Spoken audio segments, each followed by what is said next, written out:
Welcome to heCast, the official podcast of He Changed It. As always, I am Mike Chisholm. As always, I am so excited to have conversations in the space of men's mental wellness.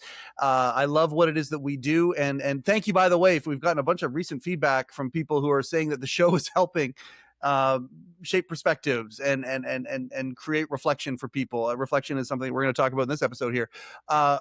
As you know, I really love when we have different coaches of different, modalities on the show. Today, we've got a guy who has specialized. He's been a business coach and a career coach and whatnot, but he's really, really moved into the space of helping guys who have gone through or are going through divorces. And the perspective that he has comes from an experience that he went through. He went through a really, really hard divorce with, the kind of the kitchen sink thrown at it as to the stuff he went through, and has come out on the other side in a very positive way, and has taken that experience and is using it to help others. He's a podcast host and a coach. He and his co-host Jim host the Imperfect Men's Club podcast. The Imperfect Men's Club podcast. Boy, I think most of us can say we're members of that club already. But also, his name is Mark Aylward. He has a coaching practice of his own, and we talk about all of that on this show here today. I'll tell you this, lots of tangible things for guys who are listening to this that are going through something. Now, it's not necessarily divorce or anything like that. I'm saying something. There are so many tangible things to show a couple things in this episode. First off, you're not alone. Okay. Don't think you are, because we all go through stuff, right? So that's one of the things. But second, there's a way out through. As Mark talks about, I really appreciate his perspective. He talks about stuff that is simple and free or cheap, ways to get moving in the right direction to improving your life. I really appreciate the conversation today. Please enjoy this episode of heCast featuring coach and host of the Imperfect Men's Club podcast, Mark Aylward.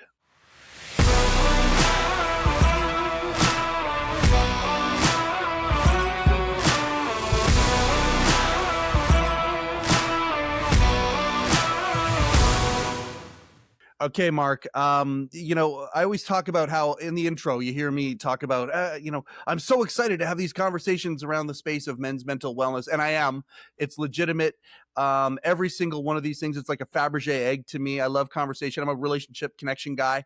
But man, when I looked at what you have done, or what you're doing now, I should say, to quite literally make the world a better place, specifically for men. You've moved a coaching career into a very niche market. And that niche seems to be exactly the mission of what He Changed It is. I am so excited to talk to you today, specifically around the idea of helping guys as they go through divorce, being coached through some of these hard things, but also it's a much bigger conversation than that, as you know. Mark, I'm so excited to have you here. Welcome to heCast today. Thank you, Mike. It's a pleasure to be here. Thanks for having me. Yeah, man. This is great. Now, at the end of the day, I'm a big believer that we can take the stuff that goes on in our life, no matter how heinous it might be, and turn it into something beautiful. There are guys who listen to this right now, who have come to the He Changed It world or listen to heCast literally as a last resort. Maybe they got a loved one where, they're understanding that person's, warning lights are going on or whatever. Hey, they're like, hey, listen to this, or hey, look at this app, whatever. Before we get into your story, before we get into what it is that you do in your podcast, and whatnot, the encouragement that everything is temporary from somebody who understands that at the same rock bottom that some of these guys might be at right now. Mm-hmm.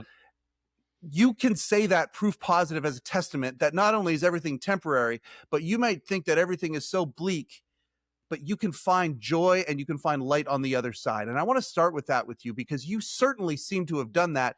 The idea of taking lemons and making them into lemonade seems to be your entire MO. Let's go into that, and then let's kind of unpack it a little bit to talk about how you got to where you are and what you do for people.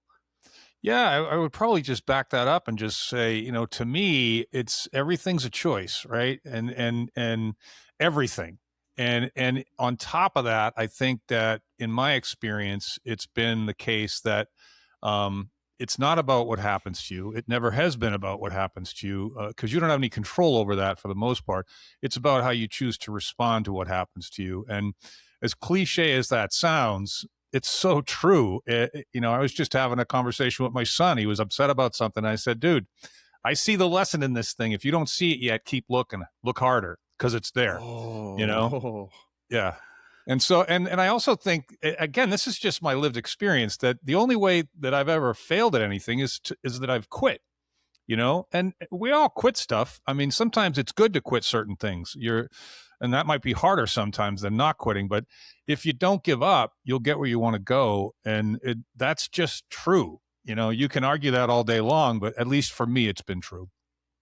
Well, and taking, like I say, a coaching practice, and you really do have a width and breadth of experience that you could coach on a lot of subjects, whether it comes to business and perhaps mindset, money, and all that. But to move it into divorce, I think you're really hitting something where there are things with like what you just said that many times won't be able to rectify themselves in men's head. The idea of quitting versus not quitting, and would I be happier on the other side, or is this a storm that we can persevere through? Mm-hmm. And that is a really, really difficult precipice to stand upon sometimes for guys out there when it comes to, arguably the most intimate relationship in their life. Yeah. Yeah, it's, I certainly had the benefit of being able to say, I have to take care of my kids here. I have to do literally every moment of every day. I have to consider the concept of what's in the best interest of my children, the words that I use, the actions that I take, showing up consistently, all the stuff that you would want to do for a loved one or any kind of friend that you cared for is that was kind of my North Star. And that simplified everything. Didn't make it easier, but it made it less complicated, if that makes sense. Yeah, it does. Like, okay, so again, going back to it, do I quit? Do I stay? Do I persevere? Do I not? There's that. And then what you just brought up is you brought something into it where it was like, okay, the kids, because I mean, I think about how I feel about my stepsons. I feel about how I think about how I feel about my granddaughter. I do anything for them. And it's one of those things where, there's that cliche. Oh, you never stay together for just the kids. Kind of no problem. Okay, next. Mm-hmm. No, it's way more complicated than that. It is. There are many times where I can show you examples where, staying together in a miserable spot for the kids is preferable to the alternative. And it's always nuanced. It's never black and white. It's always gray. So that's another choice that there are guys who are in that place too. But like, I love how you went back again. It's Mark Manson, the subtle art of not giving a fuck, mm-hmm. Not everything is our fault, but everything is our responsibility, including these nuanced conversations. What I have found though, when you're in this place that does require the gray area, you are not alone is one of the most important things. And having somebody who is there to kind of be a sounding board for you. And again, not necessarily offer advice, but perspective mm-hmm. is an essential part of that. That's kind of what your gig is now, right? It is. It kind of always has been, the ability to get inside somebody's head with permission and really understand where the opportunities are to help. And, I spent my career in the staffing space helping people find better jobs, mostly as the owner operator of a company. So I had that responsibility too. But yeah, it's the same thing. I remember walking around the courtroom like for 9 or 10 years, like on a monthly basis. And I would see guys sitting on benches or standing up against walls, and everyone was sad. Everyone was anxious. Everyone was scared. And many of them were angry. None of those emotions are good for making big decisions. And I found myself walking up to guys and just saying, can I help you with something? You look a little bit, do you need to know where something is? Unfortunately, I know where everything in here is, if you need a room for some service, and they were so thankful, even if it was just a kind word, that kind of stuck. And then as I sought out resources to help me, what I found was two things. One is I was guilty until proven innocent the whole time because I was a guy. And that's like the 1950s courtroom, right? They're stuck in the 50s. And then the other thing was there were no resources for men, to something you said earlier. All the resources were for women. which is great for women, but it doesn't help men, because I'm a big proponent of the fact that men and women are very different. Yep. And when I was younger, we used to celebrate those differences, and now we're trying to seemingly erase them, which I think is bad for everybody. So I'll let you go before I don't want to go down that rabbit hole. No, but the pendulum is, well, that's why He Changed It exists. And I mean, there's a She Changed It app and a They Changed It app. And at the end of the day, if we can really understand who we are, and this goes way beyond gender, if we can understand who we are as a human being, we can comprehend who we are, what makes us tick, how we relate to others on the highest of high levels, everything, the bird's eye view, we're going to be a better member of our collective community. Yeah. But many times we don't do that introspective work. And again, men, like you said, I mean, He Changed It exists. I mean, the topic that keeps coming up over and over and over again is the idea of you're not alone, because so many guys think that they are. They think they're the only one that are going through what they're going through, whereas they might be in a committed relationship or have a lot of strong women around their lives. They don't go through those crises at all because they're hardwired to let that stuff out. Mm-hmm. And guys just aren't. We talk about that all the time here. So the idea of you being in these courtrooms, and again, to not to steal thunder or to truncate your story in any way, but you went through one of these divorces that was long and it was bloody and it was awful, to the point where you were one of these guys that said the lawyers aren't helping, and you got the knowledge that you needed to get and ended up representing yourself throughout that whole thing. Not only that, you have then taken all of these things that you learned along the way, and you're like literally broadcasting them for everybody, which I think is beyond commendable. In going through that, the idea, you just brought it back to you're not alone. You see these guys who are in this place. I love what you said about how these emotions are not a good place to make decisions from. I love that. Yeah. When you saw that, like, was that really the tip of the spear, showing them that, hey, I see you and you're not alone? Yeah. Well, the other thing that I keep thinking about as you're talking is we don't ask for help. Men don't. Back before the GPS days, we wouldn't ask for directions. It's the same concept. Stereotype, yeah. And stereotypes are stereotypes for a reason. They're mostly true. There's a grain of truth to them for sure. Yeah, and another thing that strikes me is, I was thinking about this when I was creating some content earlier today, that my main mission right now, beyond just what you're helping me with right now, which is awareness, is can I trust this guy? And if how do I determine whether I can trust this guy? And that's why when you asked me at the beginning, the biggest weapon I have is complete and total transparency, which hopefully creates a level of authenticity. I'm not hiding behind anything, right? And the combination of, there's three things, I think. The staffing experience, like investigating who people are so that you can represent them as if you were them, right? Mm-hmm. That's how you do that job well. It's a relationship business. And then two of my three kids were daughters, and young women. And when they lost their mom, like literally not speaking to her for 10 years, she abandoned them, and they're estranged as we speak. So I took on the role of mother and father.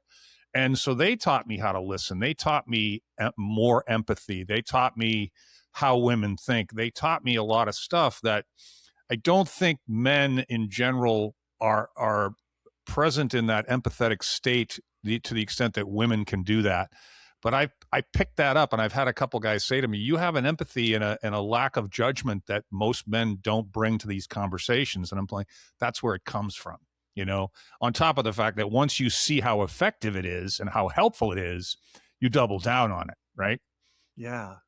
The idea that you said something there, I thought was very, very interesting. So in your mind, empathy is a skill. It's something that can be taught. It's like a skill. I think I had it, but we turned up the volume. Yeah, and I think it can be taught. I think most things can be taught. That's one of my adages from the staffing space is I never hired for credentials or experience. I hired for character, because you can teach almost everything else.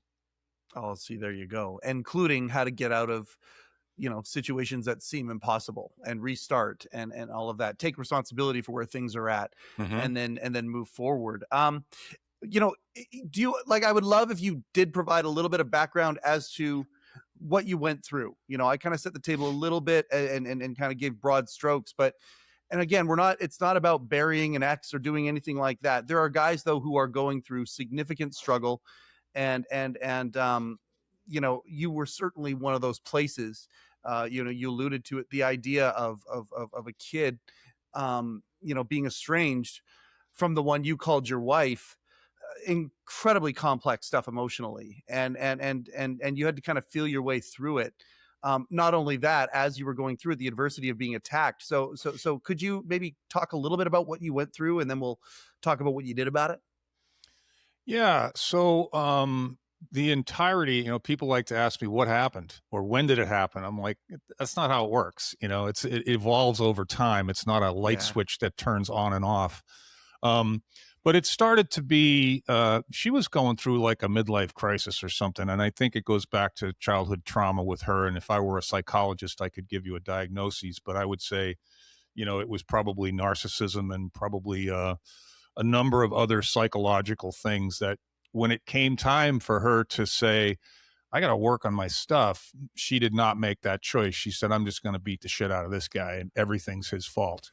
So that was a foreign thing to me for a long time because I didn't grow up around that. I never met anybody like that. I'd never met, at least I didn't think I'd ever met a narcissist before. But and I'd never been a criminal. I was never a liar or a cheater or a stealer. I never took advantage of other people with any malice. So the whole thing was foreign to me. And I filed for divorce, and because it was too much for my children. It became clear to me that the only thing that you want from the children is to cause me pain, and you don't seem to understand that all that does is cause them pain. And so really, really intense kind of reaction to that. But when I served papers and she made my daughter answer the door to get served, she wouldn't do it herself. I got escorted out of my house that night under a domestic violence injunction that was completely fabricated. It was a reaction to my filing papers. And so I couldn't see my kids or talk to my kids for 6 weeks until trial. And if I did, I would have been thrown in jail. And when I got to trial, the judge figured it out pretty quick and dismissed it in about 5 minutes. And he said to me, you're free to go back to your house right now, Mr. Aylward, but I want to make something very clear. If you do, one of two things is going to happen. You're going to do or say the wrong thing. She's going to call the police and you're going to go to jail. Or you're going to do or say nothing and she's going to call the police and you're going to go to jail. Is that clear? I'm like, oh, shit. Yeah, wow. Unfortunately, that's clear. So, and then she went through 6 or 7 attorneys. I think it was 7 because she would either fire them or they would quit because she was an unreasonable human being. And we had 6 judges. And every time I went into the courtroom with a new judge, they would lead by saying, okay, why are we here today? I'm like, you got to be fucking kidding me. You didn't read anything? What are you, coming off the golf course? And I found that all these judges were older and they were just jaded. They'd seen so much of the underbelly of humanity and they'd seen so many people just lying and cheating and stealing that they thought everybody did that and they didn't believe anything I said. And it had nothing to do with me. And then the last judge was a relatively younger woman, and she actually was the only judge and the first judge to actually sit down and think, now I'm going to do everything we're going to do here is going to be what's in the best interest of the children. And I thought to myself, hallelujah, finally, And then, I was final at the first round in 2011 or 2007. And then I went back as my own attorney to get custody, and that came to a conclusion in 2011.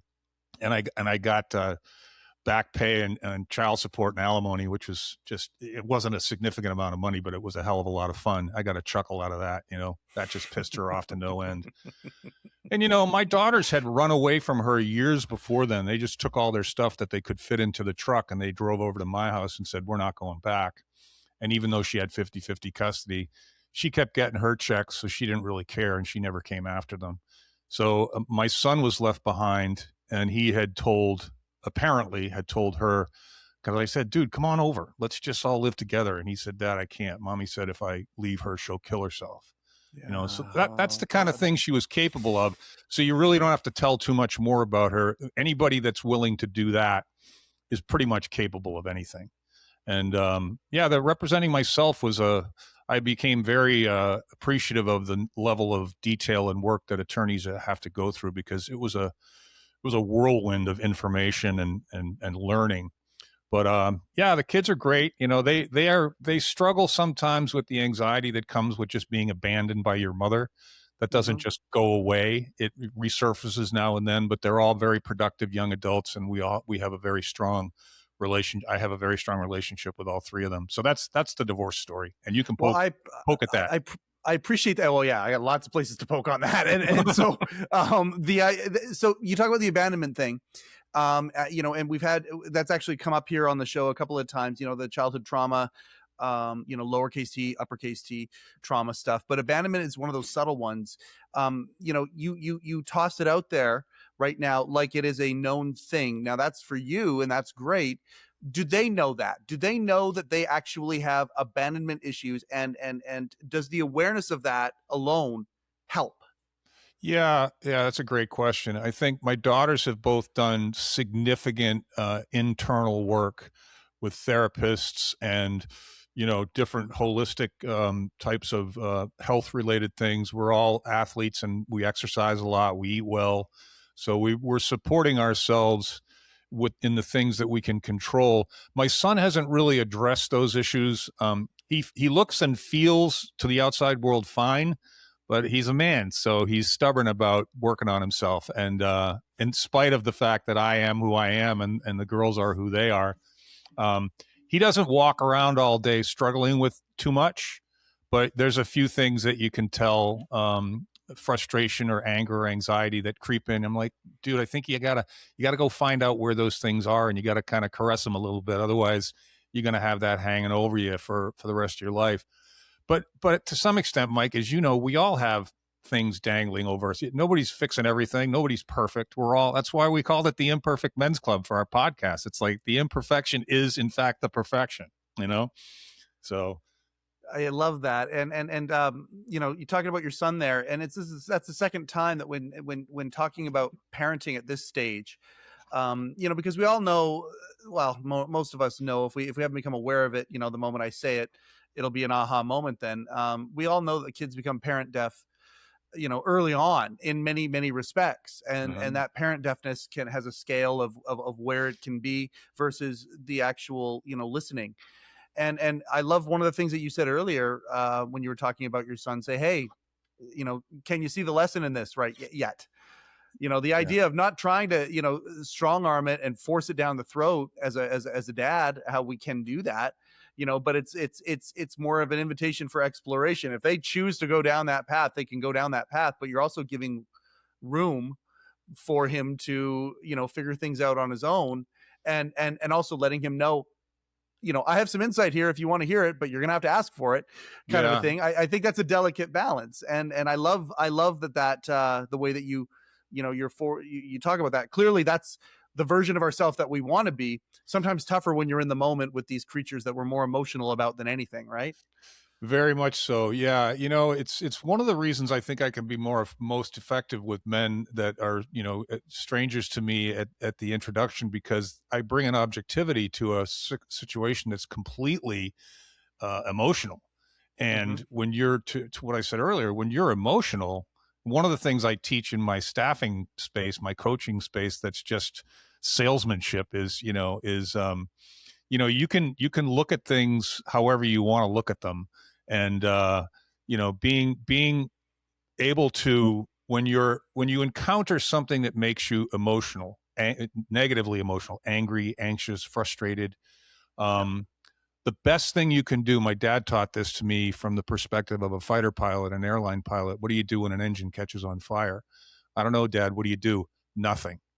You pause and you allow yourself to regain your objectivity. And then most of us, when we get back to objective, we have the rule book, we have the handbook, we have the employee handbook, we have the documentation. It's there in our heads. We learned it a long time ago, but you have to allow yourself to get back to that. Otherwise, you're just lashing out. And I certainly did a lot of that as I learned about all this, Yeah. I want to go back before we go too far away from it to something else that I want to poke at. When it comes to your story, you talk about the idea of your realization that, you're with somebody who doesn't have the same. And again, I just try and be as we don't want to be at a space where we're burying other people and things like that. But at the same time, it's objectivity. And you've got somebody who you have a realization that they aren't maybe capable. You use the N word that's been everywhere, the narcissist, word that you realize you're with somebody that doesn't have the same kind of empathy towards others as you do, and the behavior is there, and you realize what they're capable of. There are guys right now who are kind of grappling with that realization where they're at as their life is moving at 100 miles an hour, and they're trying to be the provider, and they're trying to be the parent, and things like that are happening. Was that a realization that was kind of a slap in the face, a bucket of cold water, or was it something that you were realizing over time? And for guys who are in that situation, do you have any perspective? Well, I was my own worst enemy for a while and I think naivete is probably a good word. These are things I didn't want to believe. These are things I had no experience with. And you're really, so it wasn't a slap in the face as much as it was an occasional dude. I remember saying to my younger brother one time, I can't believe she did this, or I can't believe she said that. And he's like, hey man, at least she's consistent. There's no surprises here. And I'm like, that's a really good perspective. Thank you for saying that. Yeah. So it's hindsight's 2020, right? I think it goes back to that, but yeah, no, it wasn't a slap in the face. It was filing for divorce was the hardest thing I've ever done. I was raised Catholic. I am a practicing Catholic. I'm a faithful guy. I don't believe in divorce.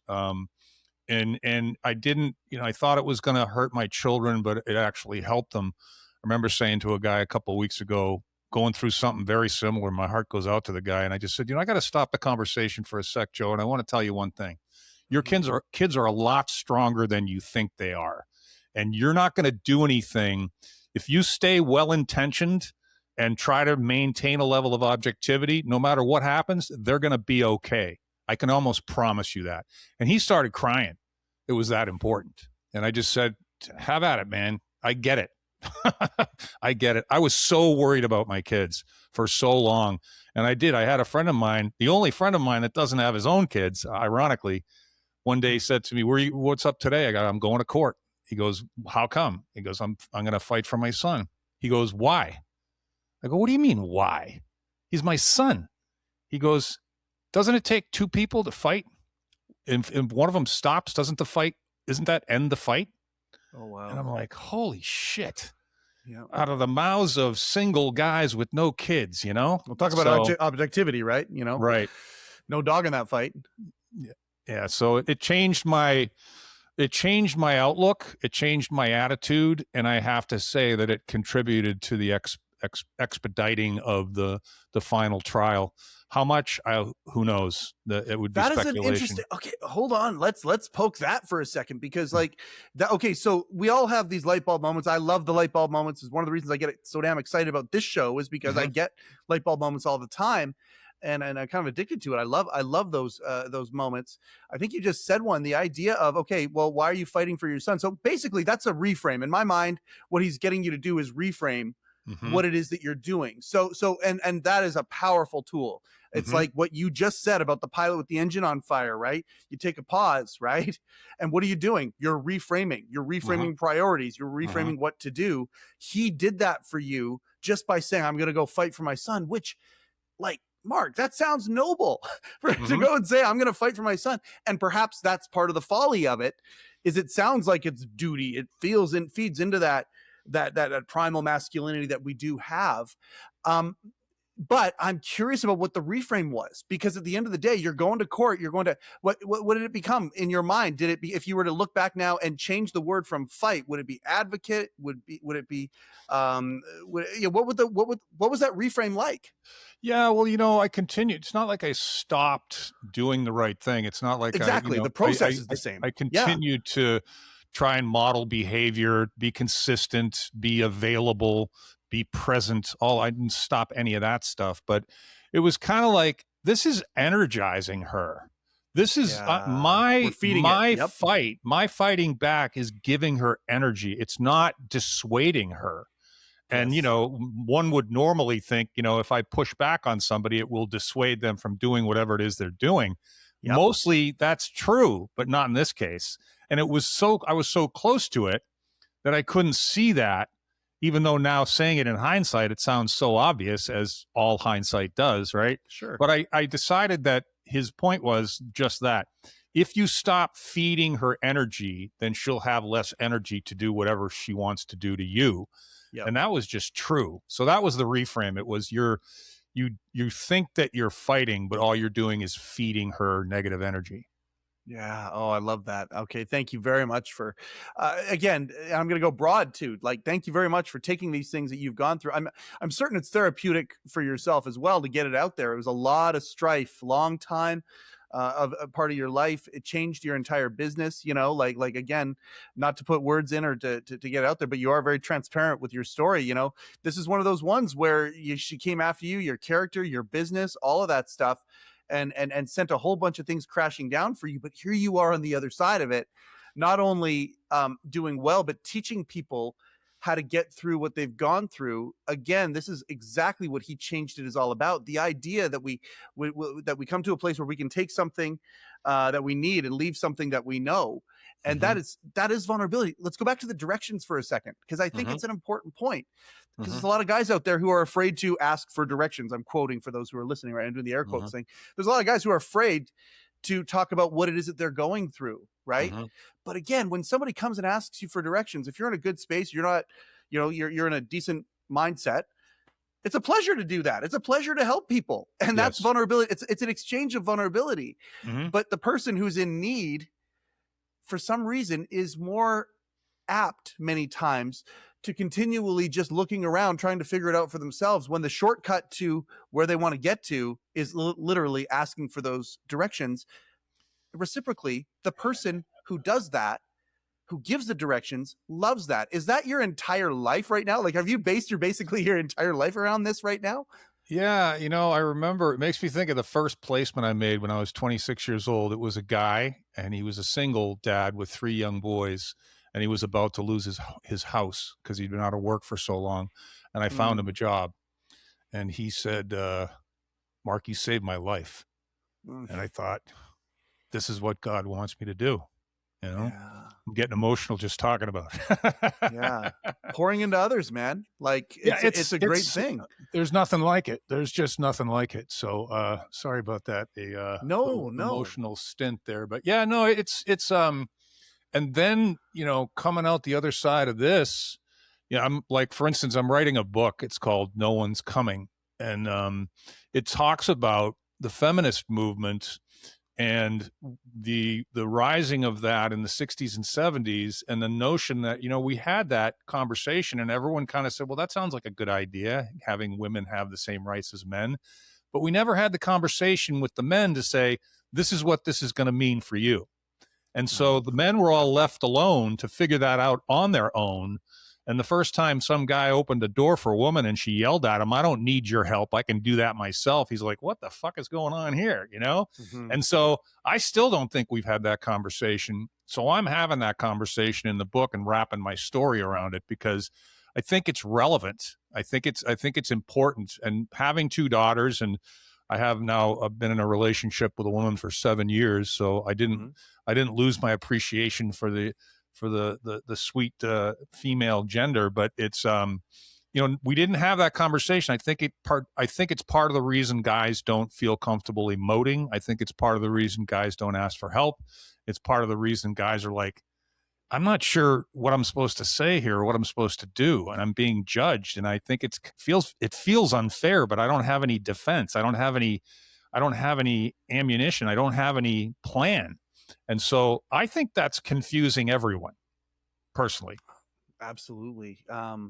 It's fun. I've never had, like, I've seen tastes of what you're talking about. You certainly see it in the media, and I think that's a skewed, if that's where we're getting our cues from, it's very skewed. I often wonder what I would do or say if I tried to open a door for a woman and I got that response. Because at the end of the day, politeness and courtesy and citizenship, I like to think that I wouldn't just open a door for a pretty girl that walked by. I would open a door for a dude that was walking by. I would open Everyone. the door for somebody who was holding 3 pies in their arms, and just, it's courtesy and whatnot. The idea of chivalry and the idea that is changing. Really, at the end of the day, we need more words. Let's explore these things. Like you said, let's talk about these things. And so the book you're writing, that's a really noble subject to talk about and to get discussions going. That's clearly what you are good at. I want to get into your coaching practice. I want to get into the real framework that you help people with and whatnot. But I want to talk about the podcast for a second, because as a fellow podcaster, the joy that comes from it. Obviously we have different vantage points in how we do it, because I don't have a co-host. The Imperfect Men's Club, I listen to you and Jim, and you go back and forth, and the way that you guys interact with each other, clearly different perspectives on life. There's no question that you two are not, you're not just in the same agreement club with each other and just enjoying agreeing with each other. You're very different guys. But at the same time, the mandate that you both have to improve other people's lives, let's just do a real quick, how did it come about? And what are some of the things that you've learned hosting the Imperfect Men's Club? Yeah, so it's probably 5 or 6 years ago now. Jim, I was working in a different capacity. I've always had kind of multiple streams of income. I've always been kind of that guy, but they're all related. It's helping other people in some capacity. And I was working with an organization that had a solution to help people process subconscious trauma. And interestingly enough, in your world, kind of. And was it a psychedelic? No, it wasn't a psychedelic. It was kind of an equivalent to what is out there now called rapid resolution therapy. It's the acknowledgement the acknowledgement that 95% of what we think, say, and do, we're doing subconsciously. And so if we haven't harnessed whatever's going on in our subconscious, then it will continue to traumatize us. And your comment about the big T, small t was a thing. So it doesn't matter whether it's a big T or a small t. It can still be a thorn in your side, whatever that might mean to you. So anyway, long story short, Jim calls in, he finds us, and he calls in, and I answered the call because that was my role. I was the front man because I had the ability to have conversations pretty well about this kind of stuff because I'd lived I was playing with it my whole life in some capacity, whether it was staffing or fatherhood or divorce or whatever. Anyway, he called in and we just started talking, and I just started asking him a bunch of questions because that's how you have good conversation, is you ask good questions. And he asked me one question that was very scientific or medical. And I said, Jim, I don't know the answer to that, but I'll talk to the doctor and let me write the question down. I'll talk to the doctor. I'll come back to you with what he said. And that, in his mind, he'll tell you that's the moment he said, I really like this guy. He's an honest man and I can trust him. And that opened up he just kind of hugged me in from that moment on. And he stuck around an extra day after he came to Orlando. He's from California for some face-to-face treatment, if you will. That's not the right word, but it'll suffice. Yeah.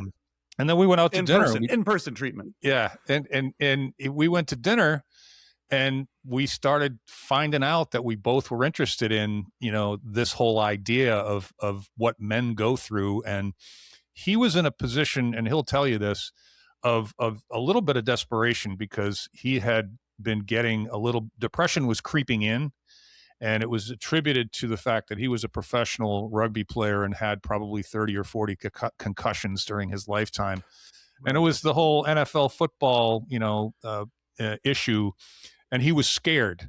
And he wasn't willing to admit any of that at that moment. And the other thing that's come over the years, and then we just started the podcast. My eldest daughter was in that business. So she helped us get it off the ground with some graphics and music and editing. We put 5 episodes in the can, didn't really know what we were doing. And then my daughter got busy and said, Dad, I can't help you anymore. I got these clients over here that are paying me lots of money and I got to go. I said, that's fine, honey, go. And we were stuck. And so we stopped for a sec. And then I kept thinking to myself, what if we just didn't edit anything? What if we didn't use music? What if we took away all the work that we can't do? would it still be interesting and effective? And we discovered that it likely would. Matter of fact, the rawness of it, the authenticity of it might be its best asset. And so I would defer to your opinion on that as a listener, but I think we're getting better. I think we're having more fun. And Jim has come out of his shell. He did not want to talk about women. He did not want to talk about neurodiversity. He is dyslexic and dysgraphic, and his whole childhood wrapped around the idea that people thought he was stupid and he was made fun of. So he started fighting, and he got into football and rugby to channel that aggression. And now when he steps up on a stage, he leads with his story of neurodiversity. So it's really cool. Yeah. No, it's really cool. Oh, I love that you just told me that last part, because if you listen to any of the, most recent episodes, and I've listened to a bunch, that is shocking. That is absolutely shocking, because it is. He wears it but it's, again, one of those things when we're unfamiliar with something, and it could be anything like the situation that guys are in right now, for example, if they're in a hard relationship or a hard situation. When you're unfamiliar with it, you want to kind of, hug it in and get personal about it, and maybe even procrastinate or whatever. But the moment you start delving into these things, well, then it goes the exact reciprocal. You start flipping around and going, no, hold on. Let's talk about this. Let's get up. Because, again, once you start kicking up the dirt, let's see what's under the surface. And that's clearly what he has done, knowing that that's where he came from. That is very, very interesting. I'd love to have him as a guest on heCast as well, because, again, having you as co-hosts, it would become very evident very quickly for people who have listened to both yours and his episode, how different you two are. But at the same time, the similarities that we have, the talking about the differences that we have is the one thing that gives us these different perspectives, just like the single guy who was able to give you a tremendous light bulb moment with your son. So the Imperfect Men's Club, you guys are doing it for the furtherment of you're scratching itches at the same time, things that are inside. You get through 5 episodes and the infrastructure goes away. And suddenly you're like, well, no, we like this. We're going to hold on to it. We're going to reface. You asked my opinion on things. I'm a big fan of long form. Like a lot of people who've listened to the show know that I'm a huge David Letterman guy. I'm the host of the Letterman podcast. That's my other show that I have. Mm-hmm. And one of the things I love about Dave is that when he had the original late night talk show, he would go on 8-9 minutes with people. But who influenced him? Guys like Tom Snyder. Tom Snyder what did they have? They had a black background. Charlie Rose, what do they have? Black background. 3 camera angles, basically, the long shot and then the 2 personal shots. And it was just a long form conversation.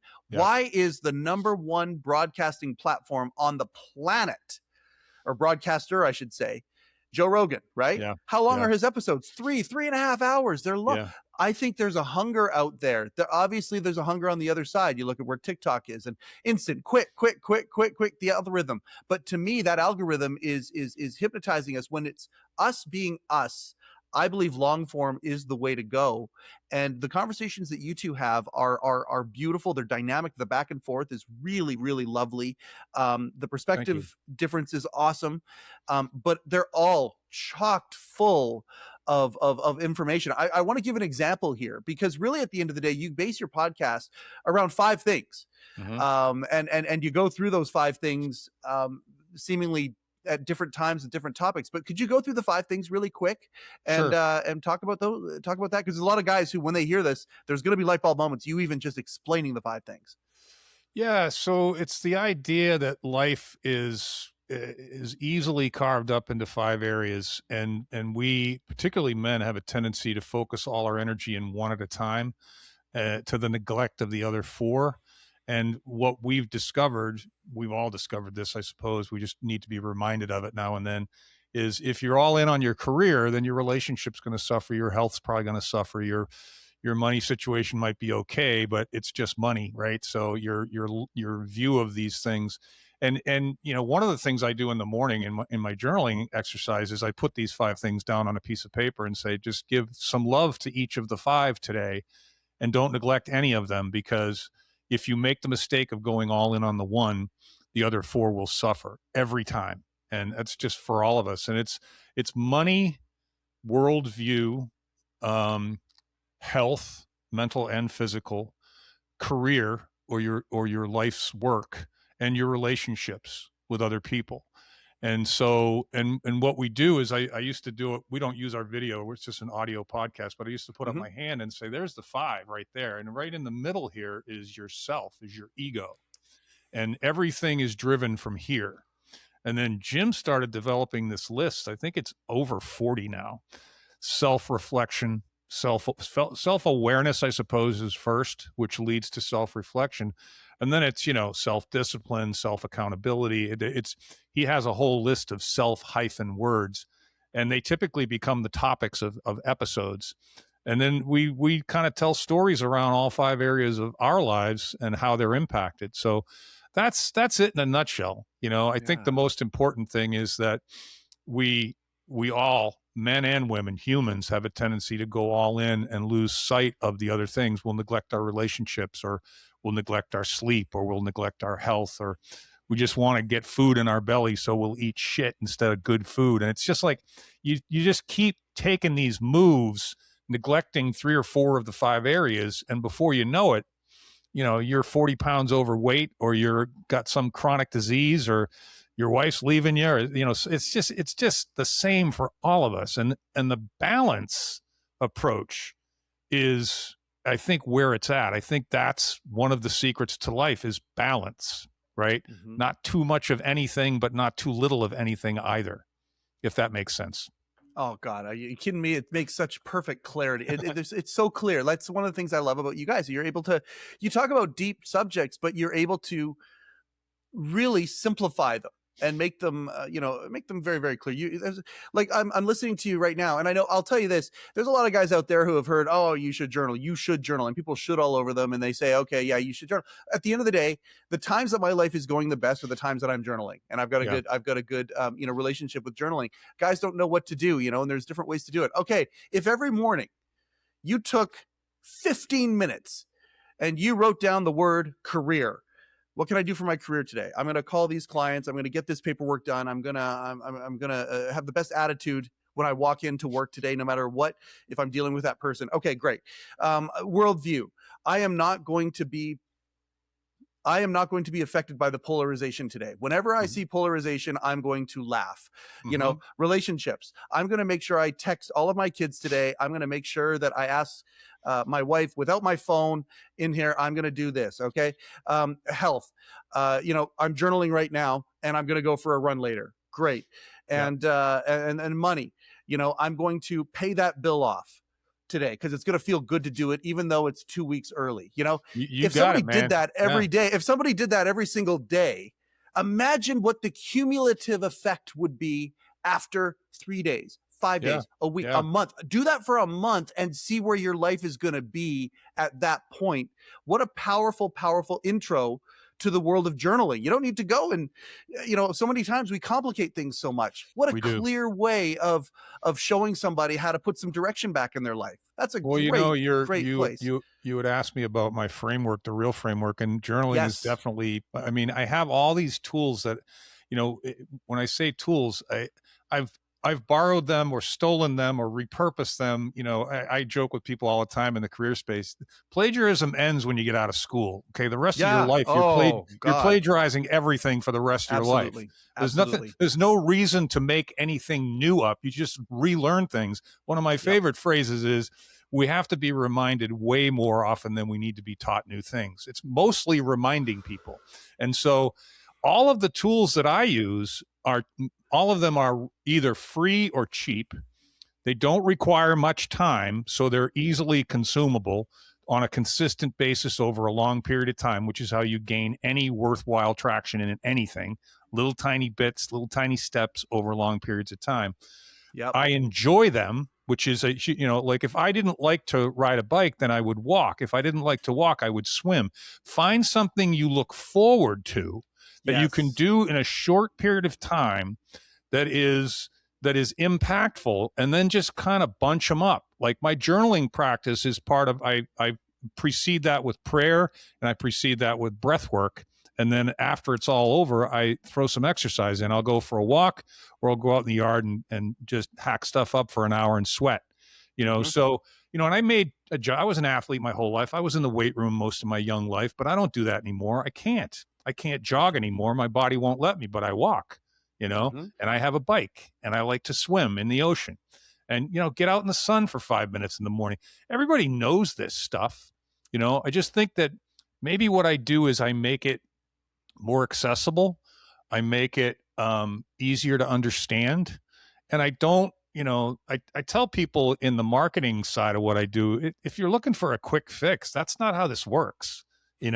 So you don't go to the gym and do 900 sit-ups and get a six-pack. You go to the gym every day for about 90 days, and you do 5 on the first day, and then you work your way up to 10, 15, 20, whatever, and don't look in the mirror for 3 months. You'll just discourage yourself.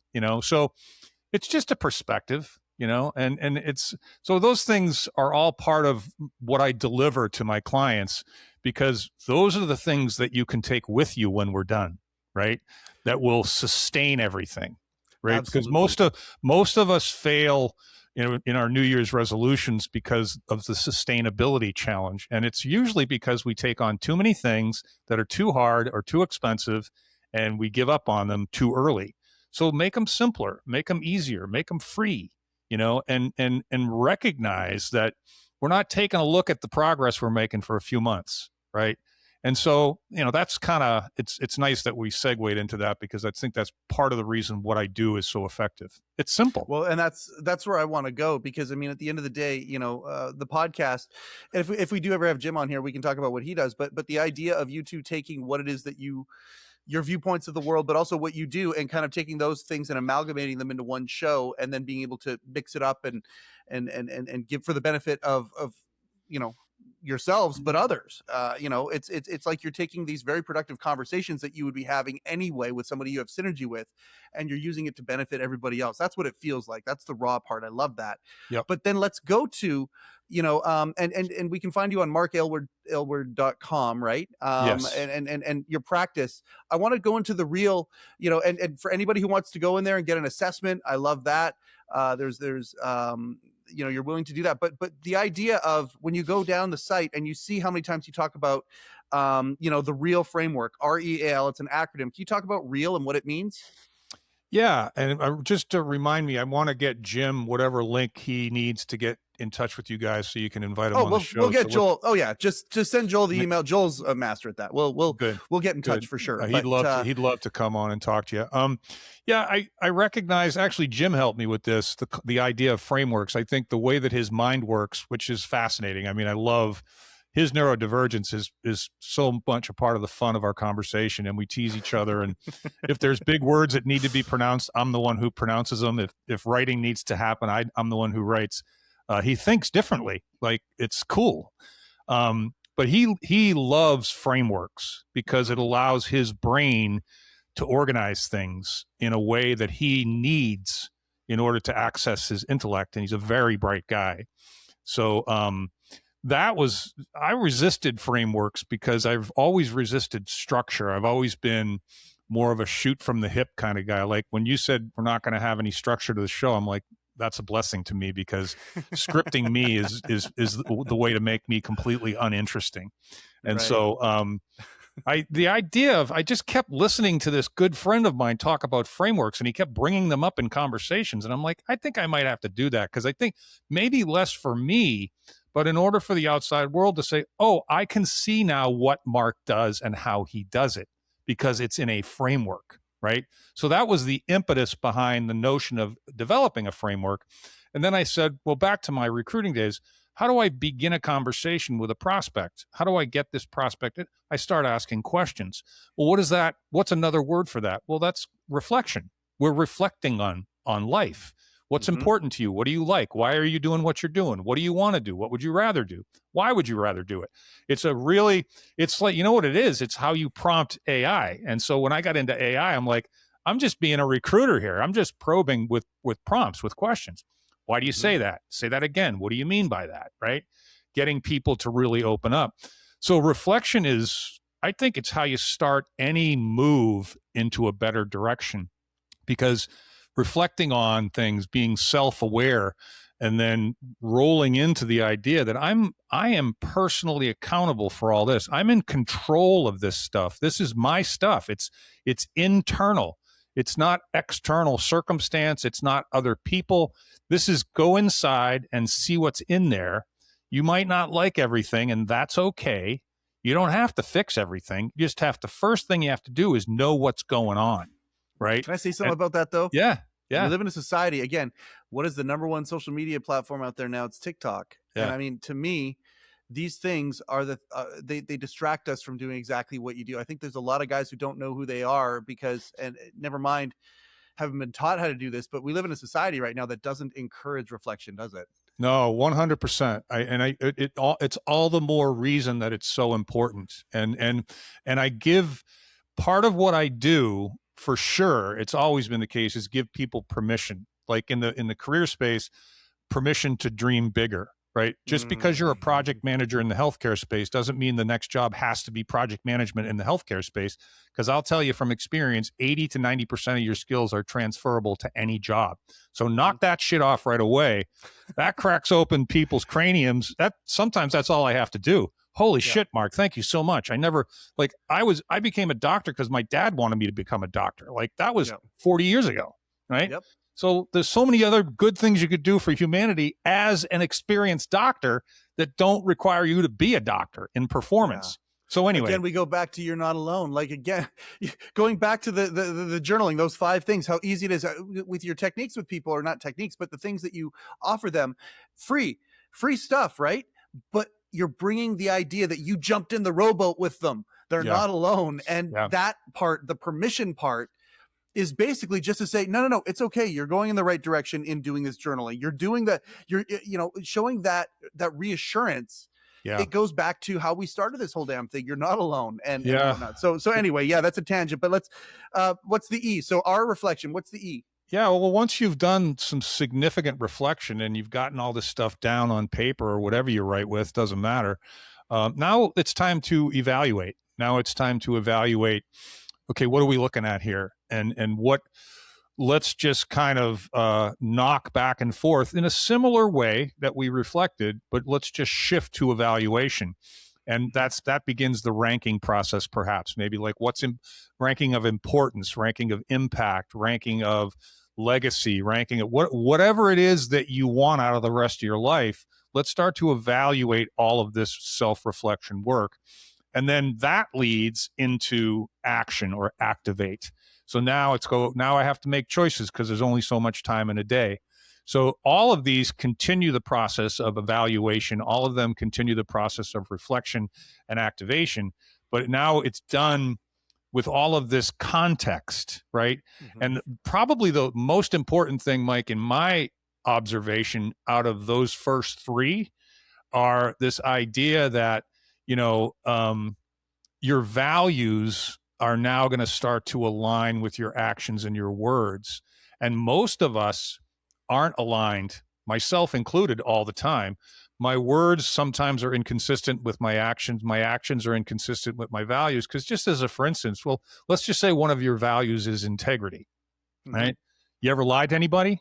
Okay, well, you're out of alignment there, aren't you? So it's not it's something that you're never done with. But once you get in the habit of doing those 3 things, then you have something that you can go back to. It's like my dad told me about religion when I questioned him when I was 17. He said, no, you question your faith, Mark. You question everything. That's how your faith gets stronger, right? Mm-hmm. And so that's the activation. And the activation produces a to-do list, if you will, a priority. There's bigger, longer-term things. There's midterm things. And then there's things you can do today. Right. Mm-hmm. And they're a combination. One leads to the next.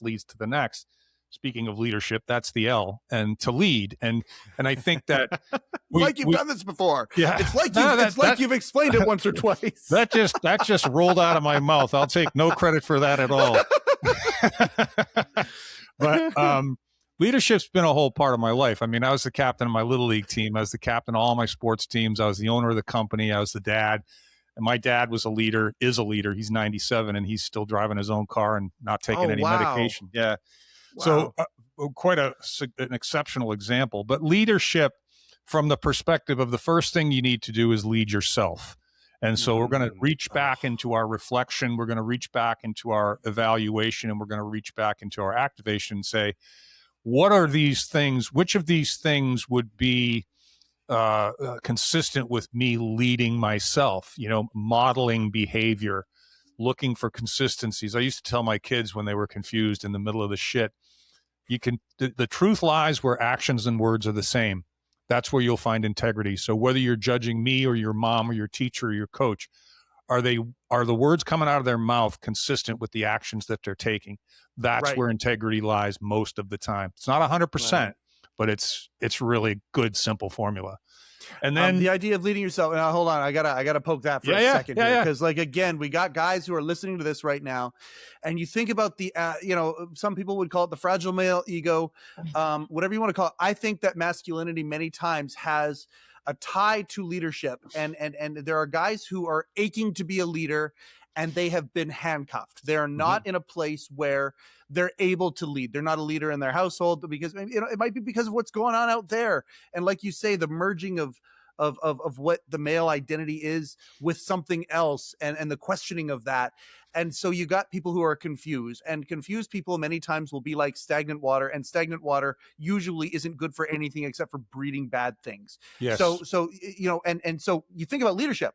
If we're a guy that has leadership inside of us that is stagnant, that has been quelled, that has been pushed down, identity's been pushed away, you just hit a hard triple, if not a home run, for guys who are in that place. You start by leading yourself. Yes. And really, if you're doing these evaluations, if you're reflecting, if you're evaluating, if you're starting to act, you're moving the opposite of stagnant, right? You're starting to act on things, and you realize leadership, oh, wait a second, it's a superpower.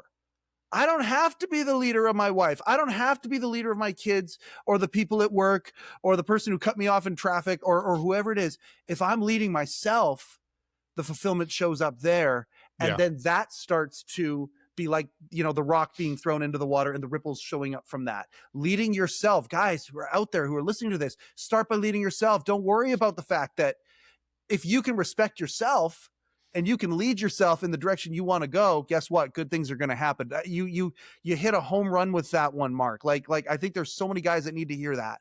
Yeah, good. Yeah, I mean, it's giving guys permission, right? To some extent, it's giving them permission that you can lead yourself. And I think people talk to me about leadership all the time. I have and I don't think it's cynical, I think it's realistic, is my attitude, because I've dealt with so many quote unquote leaders. I find that most people are not leading. They're in positions of authority, but they're not leaders. Yes. And I'm a boss. Look at my position. I got a title. So listen to me. I got an office. But it's like I was a baseball guy. So in baseball, you look at all the managers, most of the managers were not good players. Most of the managers were either not players at all, or they were average players. The Tommy Lasordas, the Joe Torres, those kinds of guys. And that doesn't mean you can't be a good player and a good coach, but it's very interesting observation, because I think that the key to being a good leader, for me, my definition of a great leader, is someone who authentically cares about the well-being of everyone he leads. And I think that if you do that, if you honestly care, like really authentically care, then all of the other things that people talk about, listening skills, empathy, not necessarily having to be the smartest guy in the room, those will all just start to roll off your tongue, because the foundation is caring about the people that you lead. Without that, I don't think you can lead. But a lot of people, you can get a lot done screaming at people, but it's not sustainable, right? I had a boss that I worked for a while, and he was a yeller and a screamer and a motivator in that direction. But his business model was, I'm going to start companies, I'm going to build them for 2 years, and then I'm going to sell them, because in the third or fourth year, I'm going to start losing the good people, because they're not going to tolerate this for much longer. So in that regard, that was a rather intelligent understanding of one's limitations, right? But my choices are always going to be open door. Don't just bring me problems with suggested solutions. And whether we use them or not, you'll be thinking, you'll develop critical skills, critical thinking skills. You'll develop a solutioning attitude. And I tell everybody that I talk to, if you're worried about your job, doesn't matter whether it's AI or job security, which there's no such thing as. Just figure out how to solve really critical problems and you'll always have work. That's it. It's so simple. Not saying it's easy, by the way. Simple and easy are not necessarily synonymous with each other. They're definitely not the same thing. Yeah. Right. But simple is manageable and you can move in that direction. And I can't, God, I knew that time was going to go fast with this one today. I just knew it. Like, oh man, I knew it. But at the end of the day, okay, so first off, please come back, because I think and you feel too. We're just scratching the surface on things. I'd love to. There's been so much good stuff.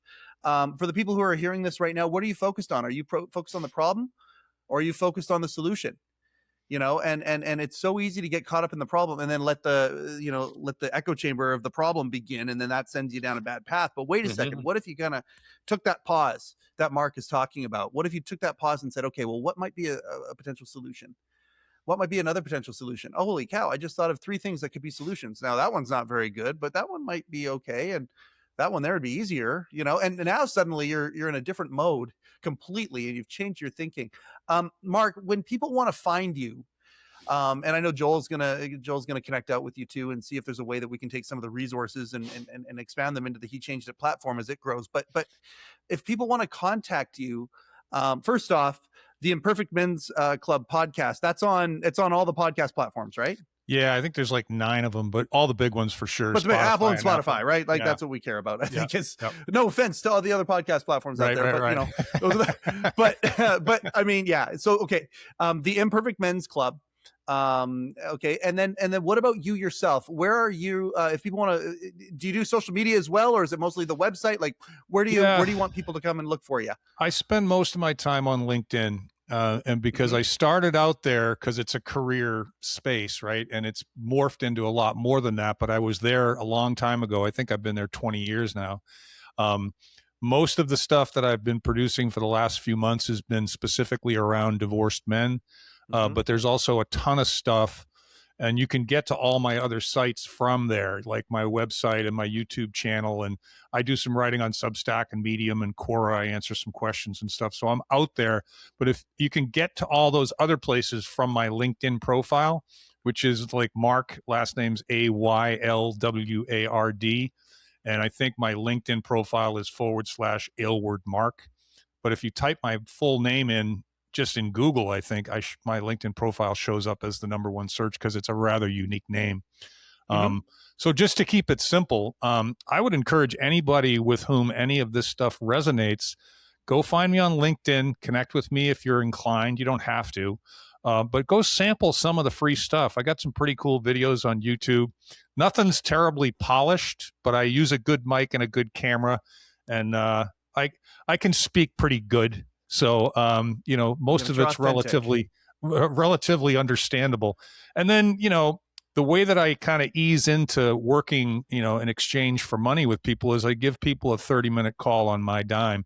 And that's where we start the reflection process. And what I promise people is that even if we decide at the end that I can't help you or you're not interested in my help, I'll leave you with 2 or 3 actionable things to do. And as you can tell already, you've been writing them down, what some of those are. And then you'll leave. I promise you'll leave with more clarity than you arrived, and that'll be free. Great? Yeah. I mean, you think about guys who are listening to this right now, and that's where they're at, and wherever you're at out there, it can get better. You're not alone. We've certainly talked about that here today. Mark, I just want to say thank you again.